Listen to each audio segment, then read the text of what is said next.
Greetings, welcome in. Bettor's Last Stand Show number 78, coming to you from the Pine Room Studio, downtown Wheeling. Got a little bit abbreviated show today. Sam won't be joining us. We have a event over at Rick V on at Belmont Brewworks over at his place this evening, so I'm trying to fit this in where I can. But we got plenty to talk about here, recapping last week and giving you some plays for this week as conference tournaments are in full swing right now. We had few smaller ones last week, and now the action is really heating up. You got a bunch of games going on even right now, so ton of stuff on the sports calendars. Basketball is getting to its crunch time. You got hockey kind of getting down to about less than 20 games left for the playoffs. NBA is starting to wind down a little bit. Soccer, you got the Champions League still going on right now. We'll see who the next rounds of matchups are, as they had a couple teams advance yesterday and a couple more will advance today. Golf, the Players' Championship down at TPC Sawgrass. That'll be a big event as always. The 17th hole always provides a lot of excitement there with the balls in the water and so forth. So we got that coming up this weekend. Aussie rules football in full swing. NASCAR Food City 500 from Bristol. So definitely an action-packed week of sports. If you're a sports fan, it's pretty good time of year. So recapping last week, how we did. We were up nearly 10 units, not counting the golf last week. I was plus 990, or not just me, but the overall group. With golf, we were up about 13, so plus 1295 there, so almost 13 full units. Myself, I was up 1770 last week with the golf. 8 out of 10 golfers made the cut at the Arnold Palmer. Our best finisher, Will Zalatoris, who was in command of the tournament there on Saturday, and I thought he was actually in a spot where he's going to have a chance to win, but it didn't even matter as Scotty Scheffler runs down the field and makes it pretty dismal. And I tell you what, PGA Tour, we'll talk a little bit about it, a little more about it in this second segment, but PGA Tour's in some big trouble right now. As it has no good players at all other than Scheffler and very few other ones. There's the live players are so much better. Their top players are so much better. And this could provide us with a fake like Tiger Woods experience where Scotty Scheffler's winning several of these big events. At least the guys can play in the majors to try to quell that a little bit. But not a good time for PGA. They've really botched everything they've done, and they deserve what they get. So golf, as good as it can be, it's not living up to expectations. We got UMass Lowell in the finals of the American East tournament, so gave them out last week a plus 375, so hopefully that one will get there for us. Sam with the winner of Max Verstappen. He had Ty Gibbs in the top 5 in NASCAR, so that was a good week for him. Not as good as he hoped for, but we had a couple winners there. College basketball, 4-2 I was last week, 4-1 in the Premier League, 2-1 in the NHL, 3-1 in the Aussie rules football, and 2-0 in Indy. Well, I guess you can split those up. I usually split them by units, so it actually should be 2-2. They didn't come through with winners, but both guys got top threes. We had the second and third place finisher down in St. Petersburg. So overall, another decent week in the books for us. Seem to be having more positive weeks than negative, so that's always a good thing as we get towards college basketball. Well, hopefully we can keep the heat on and keep things rolling along here, turning a little bit of profit. We're getting down to where these conference tournaments are going to start to be contested here with the real teams. You got all these playing rounds going on right now, teams that are not very good who are in the tournament, of course, just not going to make much of an impact. So once we get some of this dead wood out of here today and tomorrow, then we can focus on some of the bigger and better teams. I gave out some plays since this won't air until Friday morning, so I wouldn't be able to give you my plays for the bigger conference tournament, so I put those on BLS_PRP, and here's what I came up with. In the American Athletic, I like Memphis at plus 525. In the Mountain West, I went with New Mexico. This will be a little bit tricky, but I try to give ones that weren't chalk. I did have one chalky play, which we'll get to in a minute, but try to give a little bit of incentive to play these, so hopefully you put a few bucks on them and not put an entire large amount on them. New Mexico in the Mountain West at $6, plus $6, 6-1, however you want to look at it. ACC, I like Wake Forest if they can get by their game today with Notre Dame. Hopefully they're able to do that. I wouldn't imagine that would be too tricky, but you never know. So I like Wake Forest there. I think they're in a need to solidify their seed. If they even can get into the tournament, they have to make a deep run. In the Atlantic 10, I like Loyola Chicago at plus 550. they're in need of a good run here. Big East, like UConn, minus 135. I couldn't get anywhere else there. They're just too good. 135 is a pretty good price on a team that good. I like Illinois in the Big Ten. I think their bracket shakes out a little bit better than some of the other teams, so I like their path to the final. So go with Illinois at plus 325. Iowa State, I like them in the Big 12. I think they're the only team that can actually kind of match up with Houston. Now, that doesn't mean they're great or they're better than Houston or anything like that. Houston's going to be the better team against most teams, but Iowa State matches up because they can defend a little bit, and Houston isn't the greatest scoring team. So Iowa State, the one team I think that can give Houston a little bit of a problem there in the Big 12, which is basically very weird now because Kansas is not even a factor this year. They're catching points today against Cincinnati. So injuries, of course, but they're not nearly as good. Big West, I like UC Davis at plus 450. Cal Irvine, the Ainers, are a huge favorite in that tournament. I think that league's tight. So I think there's some very evenly matched teams in there, like UC Davis at 4.5 to 1. And then in the SEC, I'm leaning Auburn, but also was looking down at Florida's resume. And Florida actually has beaten the three best teams in the SEC. Kentucky. Actually, I think they beat Kentucky, Alabama. They might not have beat Tennessee. Kentucky, Alabama, and Auburn. They beat 3 of the 4. So I feel like and their setup to get there to the semis and quarters isn't that terrible. So I thought maybe Florida was worth a shot at 20 to 1, or 22 to 1. So that was my longest shot play on the card for college basketball. I still think Iowa State's a dangerous team in the tournament. Going to be curious to see where some teams like BYU, who I'm a big fan of, get seeded in the tournament and who they're going to match up with, because this is going to be very intriguing, as we talked about all season long, about how difficult it is for these big teams to continue to win when the smaller teams are just about as good as they are. So not a whole lot of insight to give on the actual tournament themselves until you see the seeds in the brackets. It's really hard to give you anything. Kind of where I've been the last few weeks on some of the teams that I've been high and low on. I think it's going to be really tough for UConn to get beat, but we shall see.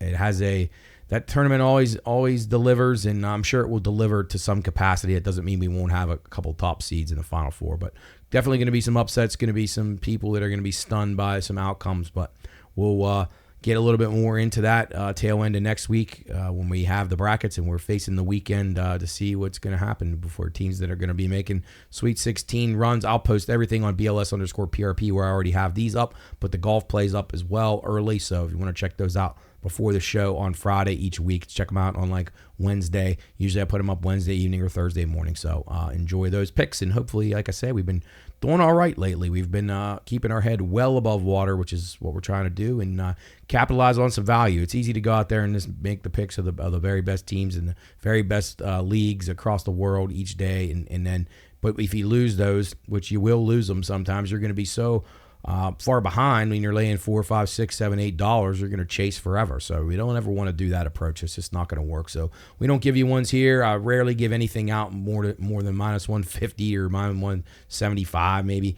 Very rarely do we give out things in the $2 or worse range. I just don't believe that that's a successful strategy for long-term winning. So switching over to hockey here. Actually, I got a couple more things in college basketball to touch on before we get into hockey. Kentucky, they're the biggest liability that most books have across the board. Lots of talent, obviously. Very offensive-oriented team. Can they put it together? Can they get stops? Can they make big plays in tight games? We shall see here next week. But Kentucky, definitely the biggest liability. They're a good number this year. They've had some ups and downs, but they're a really talented team. We know that. Loaded with NBA lottery picks. So sports books definitely not wanting Kentucky to win it all. But that's not everywhere, but that's the majority of places. Kentucky, obviously a blue blood program that everyone loves to bet, especially at a big number. College basketball teams who need good runs in their conference tournaments. This is an important angle, and I almost forgot that I had this written down here, but an important angle. So if you're getting into the weekend, you got these teams who need to finish off their run here to the tournament or the tournament finals. Keep that in mind here on a Friday. Here's some of the teams. So you got Michigan State, Seton Hall, TCU, and Mississippi State. Those teams all, from what people think, if they win a game in the conference tournament, they'll probably be in. But I would never want to leave that to chance. So if I'm them, I'm trying to at least win 2, and I am maxing my ass out to try to win 2, to at least get to the semifinals. And maybe quarters are enough, but I don't know. So Michigan State, Seton Hall, TCU, look for big performances out of them. Not always is this going to pan out. So must win doesn't mean must bet. So please keep that in mind. Colorado, Virginia, St. John's, Indiana State.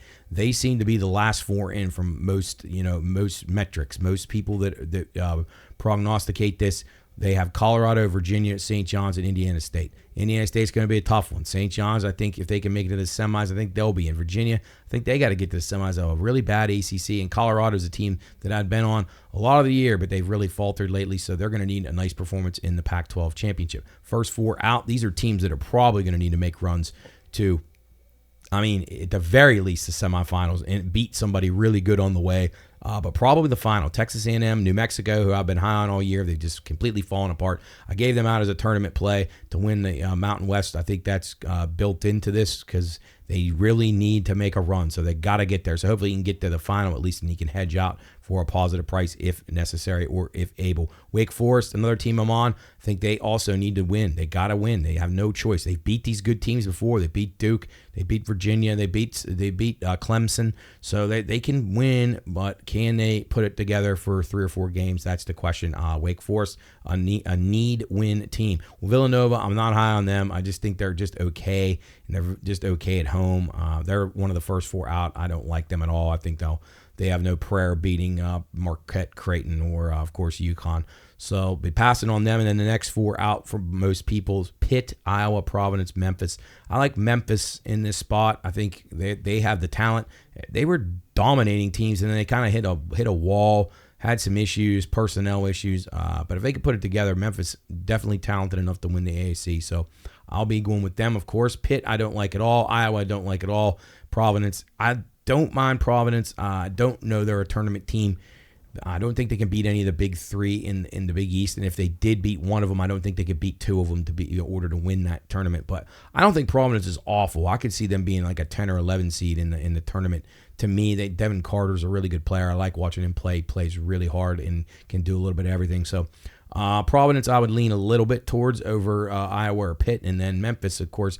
Memphis is just based on if they can perform well in this tournament to maybe win it, which they should have a good chance of doing. So keep an eye on those teams that need it. That's a really important part this time of year, teams that need it, and can they get the job done? Because it's not always as easy as needing it and getting it. So college basketball, though, in its prime couple of weeks here. So look forward to talking more about that as we move along. All right, jumping over to hockey here. Trade deadline hit last week. And some teams made moves, some teams did not. So here's the way that I've looked at this. You can kind of tell some of the teams who are deflated and some of the teams who are playing with a little bit of jump in their step. Obviously, Carolina, Florida, really, really going to be tough to beat in a 7-game series. I think they're both a little bit better than the Rangers in a 7-game series. Although Shesterkin, the other night from the Rangers, are back-to-back games. I think he's played outstanding in goal. So if they get him sharp as he was a couple of years ago, then they're right there too. But I think the obvious choices are the Panthers and the Hurricanes in the Eastern Conference, followed slightly by the Rangers. A team that I'll be packing it in on. I was giving them out as a team that I really liked a few weeks ago. They made no moves at the deadline. That's Detroit. So Detroit was happy to just stand pat. I don't understand bringing in Patrick Kane during the offseason unless you think you're going to keep him around for a couple of years. Didn't make any sense to me. Thought it was a really bad job by them. Just did not address their needs at all. Penguins were sellers a little bit, but they didn't sell enough. So they've basically given up. Their season is just a disaster. They just basically quit. They've scored, I think they've scored like 3 goals in like 15 periods. It's been awful. So the Wings, the Penguins will be fades. The Jackets, of course, are fades. They've been leaking water for a while, and now they've sold off some more assets. The Devils, a team who was thought to be a buyer, and they got Jake Allen. Like, that's not going to do anything. You needed a goalie. You needed to get some more toughness. You needed some bottom 6 scoring. Didn't get any of it. I don't think Jake Allen's going to be enough to put him over the top. They've really been slumping. You can tell this team's playing like a team who expected to make a move and did not. So I think they're very flat. Calgary, of course, traded away all their assets. They're a fade team. And then Washington moved a couple of players there. Washington will play hard for you, though. I will say that. They're not going to quit. They're just not very good. So I think Washington is not quite as much of a fade team as the other teams, but I like their games to go over. They've been giving up a lot of goals, just hemorrhaging goals at the back, and they've actually picked it up a little bit because Obi can score a little, and they still have some guys who can put the puck in the net. So the Caps were sellers, but they're doing the rebuild the way that the Penguins should have. They've gutted a lot of their roster, and they've kind of overhauled it, building around their core, their older core. But Penguins are doing it backwards. They should have moved Jari. They should have moved Riley Smith. They should have moved several other players on that roster, and they did not do it. And I don't know all the hype about Kyle Dubas. I mean, he built Toronto into a regular season team. And honestly, let's be really honest. If Toronto doesn't get lucky enough to get Austin Matthews, they're terrible. They're not even a playoff team. So I would not be patting Kyle Dubas on the backside or on the shoulders and saying, great job. I don't think he's as good as everybody thinks he is, and I don't expect him to last very long in Pittsburgh. I'm thinking next year's a key year. If he keeps all the stuff the same as it is right now, they're going to be terrible again. So I would say he's got 2 to 3 more, actually probably 1 to 2 more years left, and then he'll get fired because they're not going to tolerate him. And I don't think he's that good. So we'll see. Maybe he'll prove me wrong. I think he knows about as much about hockey as any of us do, because he obviously isn't moving key parts. He re-signed Jari in the offseason, and then you get him playing great, and you have an absolute incredible asset to trade, and you don't do it. So I'm not very confident that he will rectify things. So play on teams now, going to the other side of things, teams who have added some things and have a little bounce in their step, I think. Obviously, the Panthers and Canes, no question about it. Carolina loses a tough one to Rangers last night, 1-0. Jake Gensel made his debut in the game, and they also got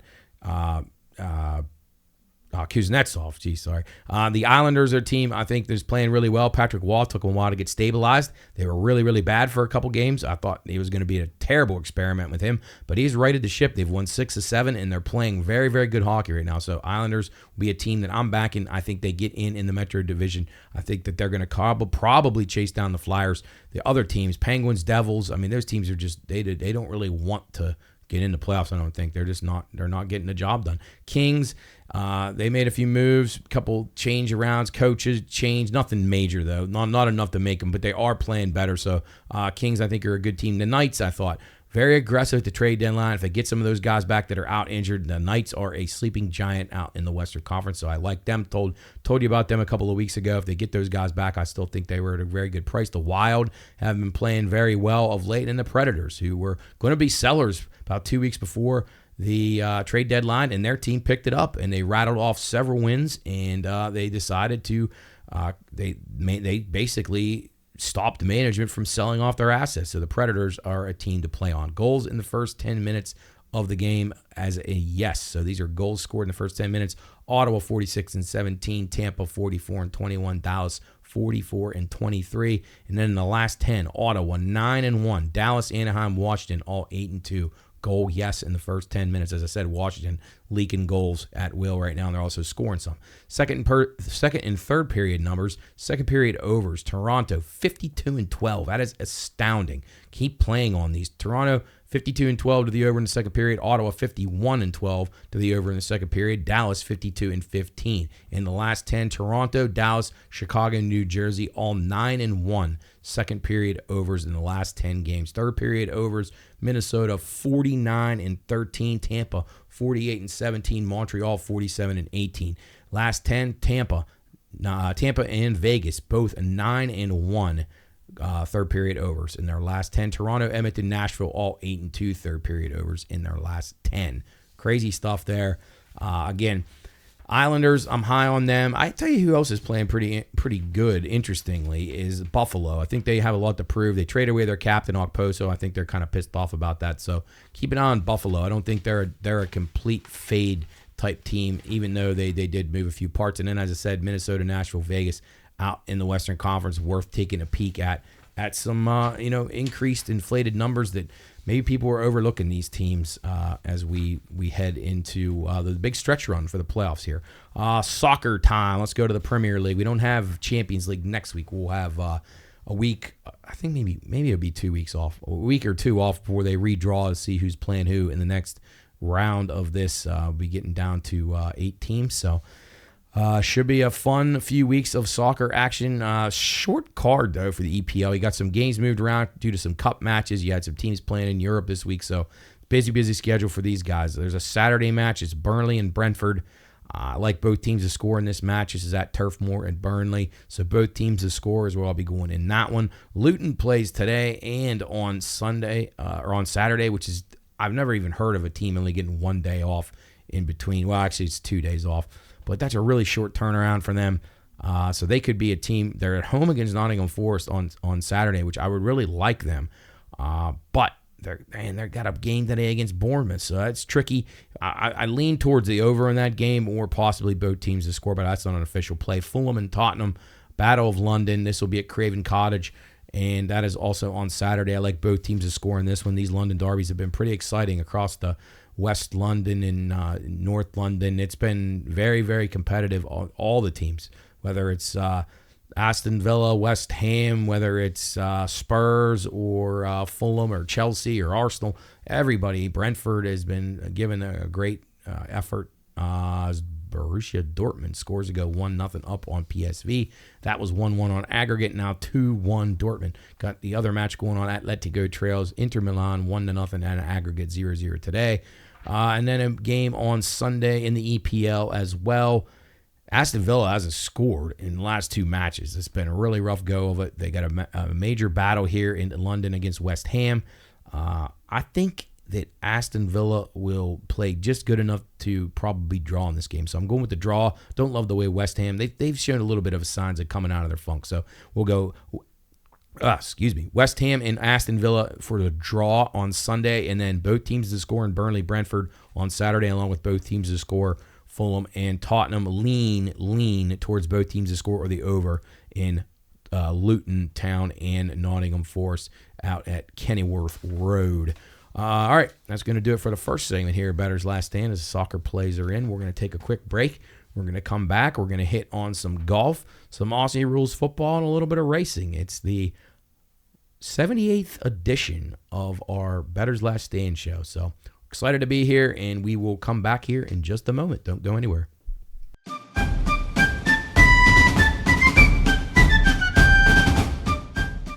Reminder, this show is for informational and entertainment purposes only.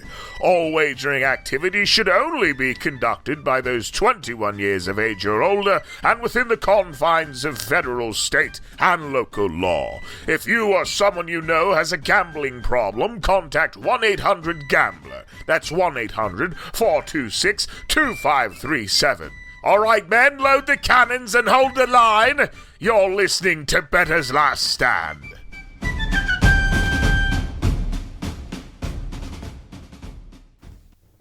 All right, welcome back inside. It's show 78, Bettor's Last Stand, coming to you from the Pine Room Studio. Matt here along with you. Sam is out today as we have a show to do over at Belmont Brew Works this evening. So getting this in between my day job and that event here this evening. So thanks to Rick Vion for having us over there at Belmont Brew Works over there in Martins Ferry. If you haven't checked that place out yet, highly recommend it. It's got a great variety of beers and drinks and so forth, and just a wonderful menu that's top class for a place around these parts. So well done to him, and we look forward to the event over there, and should stop on over and see us in the future when we do things over there with them. Thanks to all of our sponsors, IC Cab, of course, Jill's Gentlemen's Club, Gumby's, Generations, and Figueretti's, who have been great sponsors to us. Duggars, who did our football challenge. We've been really blessed to work with a lot of people. We just brought on board Ricky Zambito from Zambito Flooring America, as well as Four Seasons Golf. So thanks to everybody who's reached out and done stuff for us. The Nailers, of course, Waterfront Hall, and River City. So we've had a good run of partnerships and people that we've worked with, and we look forward to keeping those going. So again, thanks to all the sponsors for all of our content, all of our shows. Check out the Pine Room Studios on the YouTube channel and all over social media at the Pine Room Studios. And of course, for our show, BLS_PRP, you can get all the PRP BLS picks that we put out each week, even on the show and off the show, because sometimes with the sports calendar, can't get everything in a time-sensitive manner. So we keep that in mind and always have the games and the golf picks or racers or whatever it is up on the BLS_PRP Twitter or X following. A couple industry notes here. The Temple situation, if you didn't hear about this, there was unusual wagering activity detected last week for the Owls game against UTSA, Texas San Antonio. Some betting regulators and U.S. Integrity, who's a business that conducts, basically full-time audits of what's going on in the betting world. They were alarmed by some interesting movements and some large wagers against and on Temple. So they didn't give you a whole lot of information yet about how, but there was a lot of erratic line movement, I guess, up and down in the game, which was interesting. And Temple plays actually UTSA again today in the AAC first round tournament, and so 1 point spread in that one. So we'll keep an eye on that one. You never like to see that kind of stuff, but as I always tell people, legalized bookmaking, you have a much better chance of catching things like this than you do illegal. So just, it's never going to be perfect, but there's a lot of people have this misconception that the more sports betting is legalized, that there'll be more scandals like this. It's just not true. The thing is we're catching the scandals now, whereas in the past, there was nothing there to detect it because the bookmakers couldn't call the authorities because they're booking illegally. So keep that in mind. So other than Nevada would be the only place where you actually had legalized regulation going on, and they caught a lot of the scandals before they even happened. So keep that in mind before you knock it. But if you're watching this show, you probably aren't anti-sports betting, so that's good. North Carolina went mobile on Monday. They become the 30th state to start up online mobile wagering for sports betting, and the 38th state overall to have some sort of wagering. So that's pretty cool stuff. NFL free agency, of course, heating up. Had the Falcons make the big splash. They're the only one that made any move as far as their Super Bowl odds, as they went from 50 to 30 to 1 after signing Kirk Cousins. I think it's a good signing for them. A big upgrade over Desmond Ridder. So kind of like Atlanta's chances if they I still think they probably should have hired Belichick, but hey, we'll see. They're definitely improving. Steelers remain at 75 to 1 after signing Russell Wilson. That isn't going to move the needle at all. That's just basically an admission that Kenny Pickett's not any good. But we'll see. He was cheap. I don't blame him for doing it. But the Steelers made a better move by getting Patrick Queen, linebacker from the Ravens, middle linebacker. Ravens are going to miss him a lot. They already lost Geno Stone. They traded Morgan Moses today, but they did get Derrick Henry. So that's positive. But like I said to somebody today, it didn't matter if we had Derrick Henry in the playoff game this year. We only ran a ball 8 times. So maybe that would have changed if it was him. But we had decent enough running backs. We should have at least tried it against the Chiefs. But anyway, that's another year in the books. The Ravens have a lot of salary cap casualties that they're going to have to deal with. It's already showing. They're going to be counting on player development, which they do a really good job of. So, and Patrick Queen, to be quite honest, had been very, very, he'd been underachieving quite a bit prior to Roquan Smith's arrival, which kind of opened things up for him and maybe showed him the way. So Steelers benefit from that one. I would imagine, and the Ravens got a lot to fill, but they draft really well normally, and they develop their players pretty well. So I think they'll still be good, but that's going to be it's going to be tricky for them this year to be as good as they were last year. They really missed out on a key opportunity. NBA unders continue. We've talked about those ever since the All-Star break. 95, 57, and 2. That's 62% since the All-Star break. The Knicks, keep an eye on them. 12-3 ATS when OJ Anunoby plays, and 13-2. Straight up when he plays. So they got him from Toronto, I think. So, so good trade for them. Novak Djokovic upset at Indian Wells by Luca Nardi at 20 to 1. Hate to say it, but maybe this is the sign of the end. I hope not. But Joker's not been invincible. Now, guys are getting better, though. I will say that. So there's guys out there more capable of beating him than ever before. So, but he's starting to show some signs that maybe he's hitting that final wall of his career. We'll see how that goes here as the next major will be the French Open on clay, which I believe he won last year. He beat Alcaraz in the semis. If he didn't win it, he lost. I think he won. So anyway, keep an eye out on that one. And as I said, Kentucky, the top liability in college basketball. All right, let's get it back over to golf. So we got the Players' Championship this week. This is at TPC Sawgrass. Obviously, balls in the water on 17 are always something that people are interested in. So you got props up on that. There's all kinds. There's extensive menus. This is basically the fifth major, and it's treated that way, which is great. So this is a course where iron play is huge, par 5 scoring is huge, and just obviously hitting greens, that's always going to be important. But driving the ball isn't always a big deal here. So you can get into good spots, and your iron play is going to be what dictates that, and your approach, obviously, with your irons. So some guys, my top tier guys, look like this. I like Will Zalatoris a lot. I've been on him quite a bit here this spring. He's really playing well. Like him to have a chance here around 28-1. Justin Thomas has also been trending right. He just needs a little bit, just to string together a little confidence with the putter, and I think he can go on a good run here. He's around 20-1. And then Hideki Matsuyama, who we gave out a few weeks ago at a really, really nice price of like 75-80-1, and he won in impressive fashion with an incredible round on Sunday. I like him around 35-1 or so. So those are my top plays. Then my mid-level guys, I like Billy Horschel, 115-1. Actually, he's playing more of a long shot. I like his competitiveness here. He's played well here in the past, and his form's been okay. Brian Harman, another guy who's done all right here. I love his ball striking. His putting is really good. He doesn't hit it far, but he doesn't need to here. So Brian Harman at around 55-1 is definitely a good price if you can get him. Also in the mid-range, like Aaron Rai. He's 83-1, so I guess he's a little bit bigger than mid-range. 83-1 for Aaron Rai. That's R-A-I. He's a strong player. I think he's worth a shot here. Justin Rose at 93-1. Always good at this course. Always just a solid player. Knows how to play the course well. Just gets the putter going, and he can absolutely win this. And then Tom Hoagie, who we had last week and performed very well. So Hoagie's been playing good golf. He is around 60-65-1, 62-1 range, something like that. And then Doug Gim. Now, I heard Doug Gim given out by a couple of other sharp guys. So hopefully I'm in the same camp on that one. Doug Gim at 104-1, I think a very, very strong play. Could be a top 10, top 20 type bet for you this week. Rory McIlroy, Scotty Scheffler, the favorites here. I can't burn a ticket on it. Scheffler could get hot and win this like he did last year, but you're going to have guys on top of their game here trying to come for this title. So hopefully this is an exciting finish and we don't have a runaway like Scheffler has been doing here, or at least did last week and has been capable of doing for some time now. I'll be fading McIlroy. I have no desire to take him. He's way overinflated. Victor Hovland, I was on the fence about him. I'm not going to make him an official play. Numbers a little too low for me, but I'll be passing on him. Can Ricky Fowler make a run? He did it a few years ago. He won this. Is there anybody out there? Any dark horses? Jason Day? But nobody. Francesco Molinari, I've been waiting for him. He's like 700-1.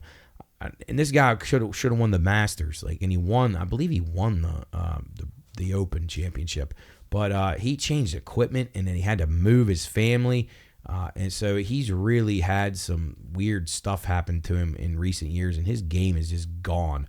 So I've been waiting for Molinari to get it back together and make a run, and hopefully I'll be on the right side of that at some point if he does get back to where he was, which was at an elite level. So we shall see. Enjoy the Players Championship. You can find those picks on BLS_PRP, of course, on Friday. When you listen to this, the tournament would have already started, but that shouldn't deter you. You may actually get better prices on some of these guys. So obviously, if you see a guy that had an awful round, you can play a little bit on him to make a big comeback, or you can eliminate him, whatever you choose to do. I would not blame you. All right, let's go over to Aussie Rules Football now.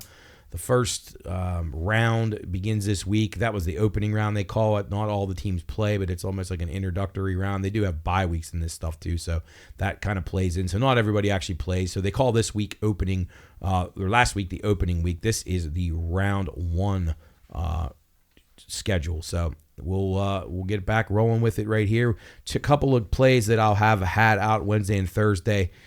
Carlton, I like them against Richmond. You won't be able to do anything with that listening to this on Friday. I like that game under as well, 164.5. Carlton laying 16.5 in that one. Collingwood and Sydney, it's 164.5 the total on that one. I'm going to be going over there. Sydney scored a lot last year. Collingwood, the defending champions. I think there could be some points in that one. Collingwood comes in at 0-1. Sydney 1-0. So those ones I'll post on the BLS_PRP. These are the plays that you can get if you're interested. 10:45 kick Jump, not really a kick. Essendon and Hawthorn is 10:45 p.m. This is at the Melbourne Cricket Ground. 10:45 p.m. Friday evening here in the East. And we have Essendon -3.5 and Hawthorn against Hawthorn, and the total 170.5. I like this game over. I think both teams coming out. I usually don't like to play games where the teams who didn't play in week one that would play, like two teams that haven't played yet. I like the unders because the unders to me last week made a lot of sense. There wasn't a couple overs, but the unders made more sense than the overs. But I think in this one, I think both these teams are going to want to get off to a good start and both see this as a winnable match. So I think there'll be points. I think they'll break out all the stops here. So I like Hawthorn and Essendon over 170.5 on Friday evening. Very late Friday here, or early Saturday, whatever you want to call it. It's the GWS, Greater Western Sydney Giants against the North Melbourne Kangaroos. GWS -49.5, the total 177.5. I like this game over the 177.5.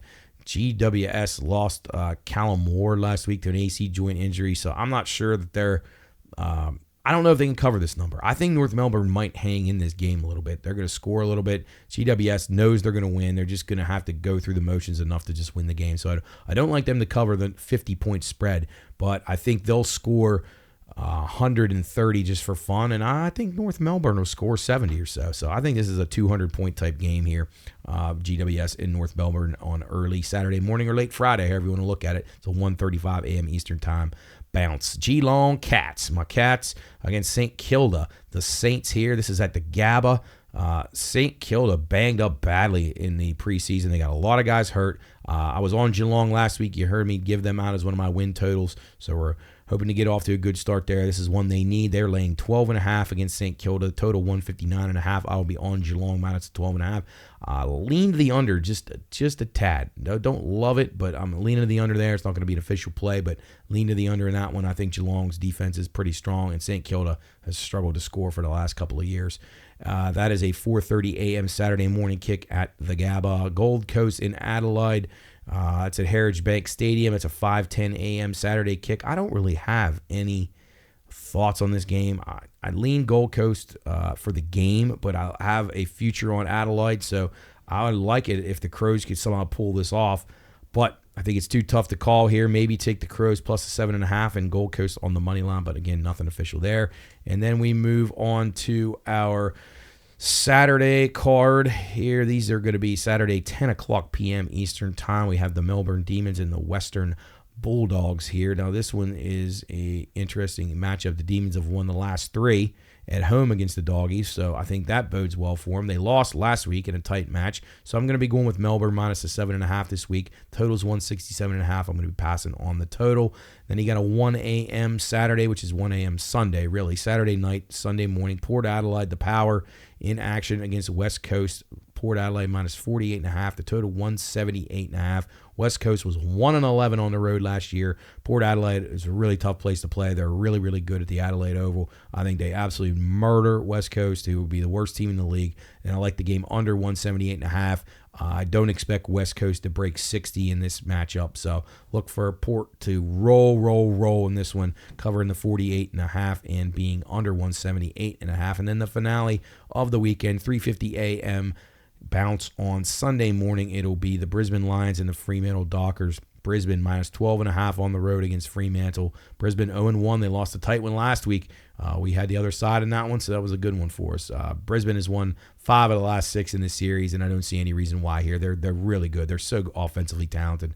I like Brisbane big here. Minus the 12.5. Fremantle in their first match, they're going to struggle to keep this close. So let's go with Brisbane. Not certain about the total. I'm not really going to lean either way on that one. I don't really have a great feel. So Brisbane minus the 12.5. So just to recap, it'll be on Friday in the evening, 10:45 p.m. I like Essendon and Hawthorn over 170.5. And then at 1:35 a.m. on Friday evening or Saturday morning, it's GWS in North Melbourne playing that game over the 177.5. Then you got the Geelong Cats and the St. Kilda Saints. It'll be Geelong minus 12.5. That's what I'm going with there. That's a 4:30 a.m. on Saturday morning match. And then Melbourne Demons, 10 o'clock p.m. on Saturday evening, minus the 7.5 against Western. Port Adelaide minus the 148.5 and under the 178.5 on Sunday morning at 1 a.m. or Saturday night at 1 a.m., depending on when you're getting in with your IC cab ride. And then the final one, Brisbane minus 12.5 on Sunday morning at 3:50 a.m. That'll do it for the AFL roundup. And this is in round number 1, so we got plenty more rounds to go. I think 22 in all, so we're excited about that one for sure. Moving on to something else I'm excited about, NASCAR. As we go into I think the fifth or sixth week of NASCAR. We are off in Formula One this week. We're off in IndyCar this week. Max Verstappen once again in IndyCar, dominating in the only fashion that he knows how to do, and he just crushes everybody. But we did have the Red Bull double top 3. Sergio Perez finishes second there. Daniel Ricciardo was a play I had for top 10. I'm going to have to stop playing that because they got some problems, and we'll probably be passing on that the next time they go out. But Verstappen and Sergio Perez cruise along there in that one. And the F1 boys will be back in action in Australia, ironically, on March the 24th. So we look forward to that one. IndyCar season got off to a good start, but Joseph Newgarden was dominant in this race. He led 92 laps. I mean, that's just incredible. Completely dominated the race. Earns the 54 points, wins the race. Joseph Newgarden. So PPG and Robert Penske, great run there. You had the Aero McLaren of Pato O'Ward finished in second, and then another Penske, the Dex Imaging Penske of Scott McLaughlin in third. So I had Pato O'Ward and Scott McLaughlin for top 5 and top 3 finishes, so we did all right with those ones. A couple of those long shots Sam gave did not pan out for us, but that's all right. Kyle Kirkwood is a good racer. I think he's going to still have a really good season. And then he took the old boy, Scott Dixon. I mean, you got a great play on him. He wasn't his best. He finished 9th. And then we had you had Christian Lundgaard, actually led a few laps in the race and then had some bad luck, so he kind of got shuffled out of the front pack. So that, things like this in racing, things always can go, bad. And then Marcus Armstrong, who we liked, crashed in the race, but it's early yet. So they were in St. Petersburg last week. They're going to be taking a couple of weeks off and then being at the Thermal Club in Southern California. I'm not really familiar with this track, so look forward to checking that one out here in a couple of weeks. But NASCAR is ready to go here. Food City 500 at Bristol Motor Speedway. I'm just happy this isn't a dirt race anymore. It's just a great thing. Last week's race, I didn't get to see a whole lot of it because it was at Mountain East Tournament, which, by the way, was an exceptional time as always. Charleston taking it in the guys, Fairmont in the girls, and those teams move on to the regional among several others for the Mountain East. Chris Bell won the race. He led 50 laps, pretty strong. Ty Gibbs, 57 laps led. You had Martin Truex lead 55 laps. You had Denny Hamlin leads 68, Tyler Reddick leads 68. So a very well-balanced race there. Sounds like Bell just had the right strategies and had the car set up perfectly at the right time for the last long run. So he gets the job done over Chris Buescher, Ty Gibbs, Brad Keselowski, Ryan Blaney. So good strong performance there from Bell, a guy who's lacked a ton of consistency in his career so far, but he is extremely talented. So now we go to Bristol. This is a tricky track. You're going to be bumping and banging everywhere. You're going to have tires rubbing and paint coming off, and it's very tight quarters if you haven't seen Bristol. Highly recommend. Denny Hamlin won this race in 2023, the non-dirt version. And then in 2022, it was Chris Buescher and Kyle Larson in 2021. So some strong runs for those guys lately. Chris Bell has been great here. In addition to those 3 racers, so you got to look out. But I'm on Chase Elliott this week. I have 2 pretty strong plays that I like. I like Chase Elliott a lot this week, and I like Ty Gibbs, who's really got a lot of confidence right now. He's running great, and he's had a lot of success here at Bristol in both the Xfinity and in this series. So I think Ty Gibbs makes a lot of sense here. His price is a little short for me, though, like 12 to 15 to 1 range. Chase Elliott around 18 to 20. The former champion has longer price than Gibbs. I don't love that. So I'm going with Elliott as my top play, Gibbs as my second play. And then a couple other guys that I think are strong. Kyle Busch has led like 2,500 laps here in his career. He's just exceptional at Bristol. He's going to be dangerous here. He's 15 to 1. I think he makes a lot of sense. And then you got a guy like Eric Jones, who's been outstanding here. He's ran in top 10 here regularly quite a bit. So I look for Eric Jones to have a strong run and get into the top 10 once again, as well as Ricky Stenhouse Jr., 110-1. Eric Jones was 38-1, by the way. Ricky Stenhouse, 110-1. He's arguably had a car that could win this race a few times in recent years. So I look for Stenhouse to be a top 10 car for sure this week at Bristol. So keep an eye on him. And then a couple other guys that are a little bit under the radar. Carson Hocevar, who I liked last week, but he has had some success here. He finished, I believe, 11th here last year in one of these cars in a part-time run. He actually had 22 of the fastest laps on the track. So that is that's substantial. If you have good early success at Bristol, you can really turn yourself into being a master of the track. So Carson Hocevar, probably by no means a master of the track yet, but he's trending in the right direction. So I'm going to give him another shot. 75-1 could get him for a top 10, I'm sure, at a very, very good price. And Ryan Preece, a guy who you hear me talk about him on super speedways. I like him on super speedways. And ironically, a lot of these guys who run well on super speedways, like Ricky Stenhouse, like they run well on the very short tracks too, which is just bizarre to me how that works. But Michael McDowell, another one of those guys who's had some success here in the past. So those are the guys we're going with there. Top play, Chase Elliott. Secondary top play, Ty Gibbs, followed by Kyle Busch, Eric Jones, Ricky Stenhouse, Ryan Preece, and Carson Hocevar. I will have all Sam's picks posted on BLS_PRP in plenty of time for Sunday's action, as Sam's taking the day off, which I can't thank him enough for making time. He runs home from work and gets on the show with us, and today we were just taping a little bit early, so it's tough to get to it, but we appreciate his great insight. And it actually worked out. We only had one race card this week anyway. I know he would have loved to have talked Bristol, and we would have talked about how great it is not to have the dirt race back, that being on just the regular concrete, which is good. So should be good, but it's going to be an exciting weekend of sports. And again, basketball is what everybody's thinking of right now, but you got all these other great things out there that you can try to make money on. So hopefully we can guide you in the right direction and give you some insight, and hopefully get you interested in a new sport, perhaps that you're not really, you didn't even know was out there. That's what the goal is here, not just to win you money, but to expose you to the ever-growing sports world, the marketplace out there, and all the different things. You may find a niche in something that you like that you had no idea that you could even make money in that area, but you can do it, and we continue to try to expand and hopefully give you a comprehensive rundown of all the things that are going on in the sports world. And if you have any requests or anything additional you want us to add to the show, don't hesitate to shoot us an email, contact@thepineroompodcast.com, message us on Twitter, BLS_PRP, give us a call on the radio show on the Watchdog. Each week we're on Monday, Tuesday, and Friday. So we look forward to hearing from you and all of our loyal listeners out there. You can check out the final couple days of Lunch Madness over on the radio, as our bracket-style lunch challenge is down to the Final Four. Well, just about down to the Final Four. We had the Egg Roll 8 set, and we were looking for the final two teams to make it into the Final Four in the early parts of next week. So should be a good one. We appreciate Figueretti's and Generations for supporting us in that endeavor, and look forward to finishing that one up just in time for the big tournament to start up. So that's going to do it for us here on Bettor's Last Stand. Again, check out BLS_PRP for all the updated information on what we have out there. It's going to be a hectic week. You're going to have the first 4 games going on early next week. We're going to try to tape our show again on Wednesday, have it ready for Friday, so you'll miss Thursday's card, but I'll have anything that I like in those games posted early. Any to win the region or Final Four type bets, or to win it all things, if it's a great price, whatever we may see out there, I will have posted on BLS_PRP, as well as the various other personalities who are going to give picks within the Pine Room stratosphere. So again, thanks for listening. Thanks for watching. And we will see you next week here on Bettor's Last Stand.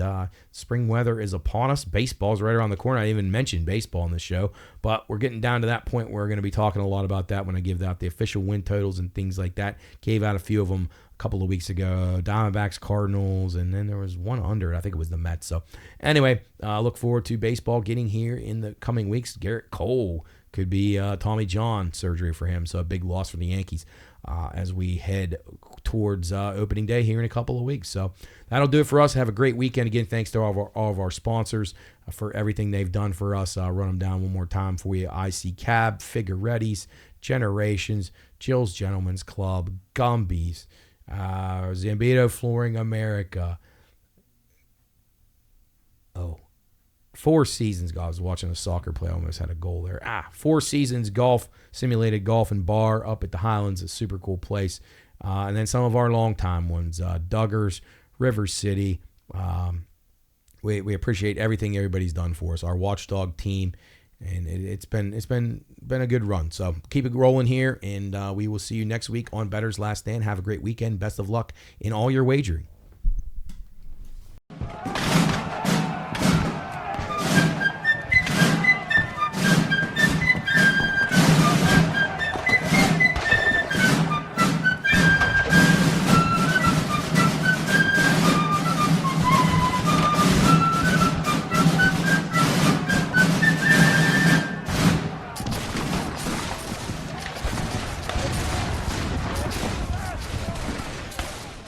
All right, welcome in Bettor's Last Stand, back after a Thanksgiving hiatus. Last time we were seen over at Belmont Brew Works. Had our buddy Rick on the show. He had us over. It was a great evening. We talked a lot about sports betting on the show as always, and then had a few drinks and something to eat. So it was a good time. Chris here with me in the studio. Hello.